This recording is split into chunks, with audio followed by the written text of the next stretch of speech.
Hello friends, and welcome to another episode of the Urban Homesteading channel. If today is your first time visiting our channel, we want to invite you to subscribe. It is a free action you can take to support our channel, and also to view any of our over 500 videos that we've arranged for your convenience in playlists, as we are confident you're going to find something both entertaining and useful to watch. If today is your birthday, we want to wish you a very happy birthday. In today's first look episode, we are going to look at what I think is the best upgrade for your KOBALT table saw, portable table saw. I've had my table saw for quite some time, and I really have enjoyed it, but we've noticed that some of our cuts are not really as precise as we have liked them. If you would like to see a review of this saw, I'm going to put a card up here so you can visit the episode in which we're reviewing it. But I want to show you today an item that I purchased for this saw that, in my opinion, vastly improve the ability for you to make more precise cuts, and overall addresses one of the most annoying, I don't want to say problems, but features of the saw. So as you can see, the miter gauge has an unbelievable amount of play, right and left, and even though when you look at it, it doesn't look like much, we have discovered that it throws us off enough that it is visible in our projects, right, Mrs. Wizard? An eighth of an inch for sure, sometimes more. And it came really to our attention when I was working on the jig. We used to create the finger joints. Well, I had very hard time dialing the jig, and of course when you have that much play, that would explain why we had that much problem with the jig.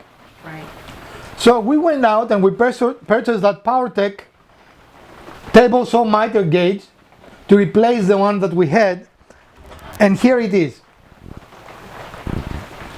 Right off the bat we see some very interesting things. It has a very nice handle, right? Mm-hmm. Much nicer than the other one.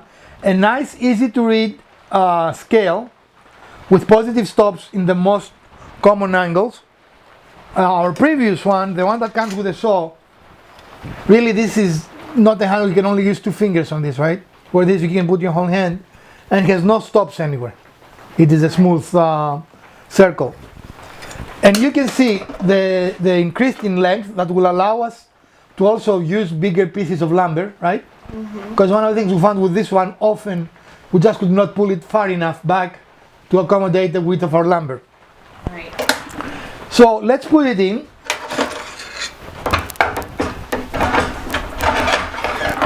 And you can see a great fit. And you can go close enough and you can see there is virtually no movement here, right? Yeah, it's nice and tight there. And also, if for some reason it develops later, this has these screws that they can come out and they will make a tighter fit. Does that make sense? Can you see them? Yeah. There's screws in there that will, you can extend them outside the inset. Right. And they're in both sides. Mm-hmm. And that will make it, let's say if it wears down through use and things like that. And I think this is great. And look at the difference. Look how much out it comes in comparison. Mm-hmm. It's a big tool there. It is a big tool, but I mean, you can see from the difference of the blade, very often we were running out of space here with this. You don't want a short one. You don't want a short one. So I think that this might be the best upgrade you can do to this saw, which by the way is a saw that we've used in virtually every project we've published in this channel. Don't you think? Yeah, and it's something that's definitely necessary. You can get a very off on your precision cuts if you're making something that requires that. So, and it's very smooth, as you can see. I mean, with one finger. So I think that for this specific saw that is very popular, it is a fairly inexpensive saw. Most everyone can afford it from Harbor Freight. Again, this is a KOBALT, and I'm looking forward to continue using this saw with this attachment, as I am sure it's going to greatly increase our accuracy. So I will do a mini review of this saw, which in general I like, with the only exception the miter gauge and the plate here, that is just not a very good fit, and it is always problematic even when you adjust it, because it's adjusted with screws. The saw vibrates a lot, so the screws screw in again and it falls down again. And this can be dangerous because if you have a thin piece of wood, it gets caught here all the time. Next week I will show you a way that we're going to mediate that. And we are going to make this saw just about perfect, right? Yeah, hope so. I can't wait to see that. So the Powertec, oh, I didn't say it was a Deluxe. A Deluxe table saw miter gauge, right? Yep. Not just any old miter gauge, a Deluxe one. Now, do you think we're going to use it again, Miss Wizard, or no? Well, I'm not a big advocate of keeping around something that's not doing its job. And for things like the jig we made before, it also has the openings for screws to attach the jig. I don't know if you can see them, one on each side. Yep. So the jigs that I've created for the other saw, I will just reconnect to this saw, and I'll try not to break it. It is also, and I'm going to give it to Miss Wizard to hold, it is substantially heavier, which shows is a much better build quality. Oh, yeah. And now hold the original. Kind of flimsy, huh? A little bit.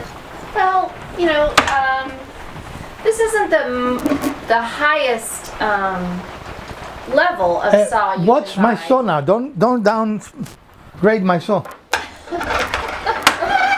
But I do like this. This is a very positive.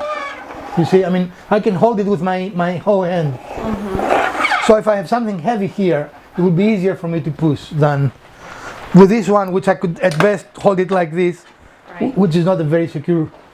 Yeah, and the handle hold that you have on it definitely guides the angle that it sits at. And this one has no play, and it's also very heavy to hold. Mm-hmm. So it's got a lot of stability as you move the board across the saw. In fact, we had so much difficulty with this that in some of our projects, Miss Wizard had to hold it down and press it towards one side in order for us to achieve the cut with some accuracy, right? So if you have this saw and you have problems with your miter gauge, I strongly recommend this. This fits perfectly. You don't have to do anything to it. Out of the box, I didn't do anything. I took it out of the box and I slide it in. That's all you have to do. So how did you find this particular miter gauge? The store of all things. The store of all things. So it was a random search. Yes, I was searching for miter saws, and the only thing that I use is really this opening, which is the width, you know. Mm-hmm. Right. That has to be specific. And this fits 3/8 to 3/4 slots. So no matter what brand your saw is, if your slot is between 3/8 to 3/4, then this will work for it, right? Mm-hmm. It is designed to be, let's say, universal. I don't like this word, but it is designed to be used with different saws. Right. Now, so how did you decide, what was it that made you decide on this particular one? Features and price. I mean, price is always a consideration, right? I mean, you know, because there are some that are amazing, but they cost more than the saw. And probably Miss Wizard would have divorced me if I bought one of them. Well, it wouldn't have arrived. You would have intercepted? Yes. In the mail? I see. So yes, I mean, you can get much more expensive, but my opinion is you should buy the tool that allows you to do the job without breaking the bank, right? Mm-hmm. So this was needed. Clearly, it became a great frustration for us. And I was so excited when I got it today that immediately I came to the shop to make sure it fit. Even though theoretically I knew it fit because I ordered it with the dimensions in mind, right? Mm-hmm. But you never know from the store of all things. You never know. We have had things that we've had to return. And what is the store of all things, you may ask? It's of course Amazon, right? We buy many things, and we bought several tools from Amazon actually. Mm-hmm. We bought our track saw and our tool that save us through all issues, a little track light. Tack Life. Tack light. In any case, I give this a thumbs up. It is very well made. I like how nice and big the numbers are. Again, Read. yeah, again in comparison, you know. And it has a nice release, you see that here? Where this doesn't, it just goes. I mean, you can turn it any way you want. What does the release do? It allows you to move the miter, to change the angle. Like if you try to do it now, and it has two, one this, and the other is the, let's see, I haven't done it yet, so there. You see? And that stays, I mean, it feels very firm in its spot. Okay. And then you can fairly lock it by tightening this, right? Yeah. And then you go back, and this is what's called a positive stop. Did you hear it? Yep. Click. You click and stop, and it is now at 9 degrees. This doesn't have positive stops. So on occasions we have to look, and I had to ask Miss Wizard, is it at 90, right? It has a little bit of a pointer, but you can be off, and if you do detail work, being even a little bit off is off. Right. So anyway, this is our first look for today, and this is a product that I highly recommend. We are not sponsored. We pay for this product ourselves. It was not sent to us. So stay tuned, and I will tell you in a few months how well this works and if it's worth the money. And speaking of money, this is a $40 purchase. You know, it's not the cheapest purchase, but it's not very expensive when you consider that Incra makes one for $400, which is more money than I spent to buy the saw. So well, and when you're spending money on wood and other materials, you want to make sure that you don't waste that money by having off angle cuts. right, and we really didn't waste anything, but I did have to really fine tune the jig many times because it was not consistent, if you remember. So, well friends, I hope you did enjoy this episode of the Urban Homesteading Channel First Look Edition. And if you did, we ask you that you give us a thumbs up. If you have not subscribed, we ask you to subscribe, share our video, like, and let us know what else you would like to see in future episodes. From Dr. Wizard, Mrs. Wizard, and the Urban Homesteading Channel, stay safe, wear your masks, wash your hands, and we're going to see you around soon. Farewell, friends.